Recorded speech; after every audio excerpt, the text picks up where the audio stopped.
Secretary of State Antony Blinken plans to meet tomorrow with members of the Israeli government. The White House says this will be his fourth trip to the Middle East since the October 7th terrorist attack. And there is a lot that he wants to accomplish. White House Correspondent Owen Jensen reports. Owen.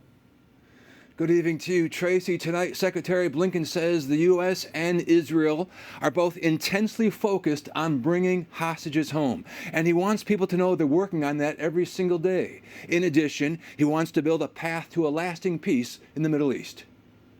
On a trip to NATO, Secretary of State Antony Blinken also responds to the war between Israel and Hamas.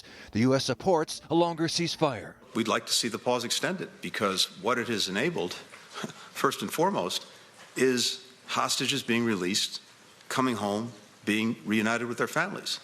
It's also enabled us to surge humanitarian assistance into the people of Gaza who so desperately need it. The State Department says Secretary Blinken will meet with leaders in Israel and the West Bank. His goals: secure the release of remaining hostages, protect civilian life, and accelerate humanitarian assistance. Secretary Blinken also keeps pushing for the creation of a future Palestinian state and the need to prevent the conflict from widening. Meanwhile, Blinken's boss, President Joe Biden, in Colorado, touring the world's largest facility for wind tower manufacturing, undergoing a $200 million expansion, expected to create hundreds of jobs with help from the Inflation Reduction Act. As I've said for a long time, when I think climate, and I mean this sincerely, I think jobs.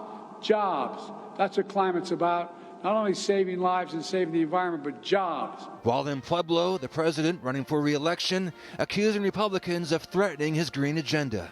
The historic investments we're celebrating today is in Congressman Boebert's district. The GOP hitting back right in the wallet in this post on X, which references a CBS News report from today. Americans need an extra $11,400 today just to afford the basics.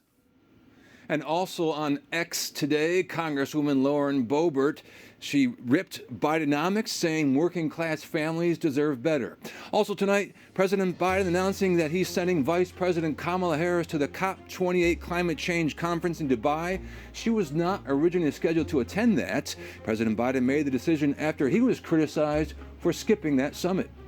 At the White House, Owen Jensen, EWTN News Nightly.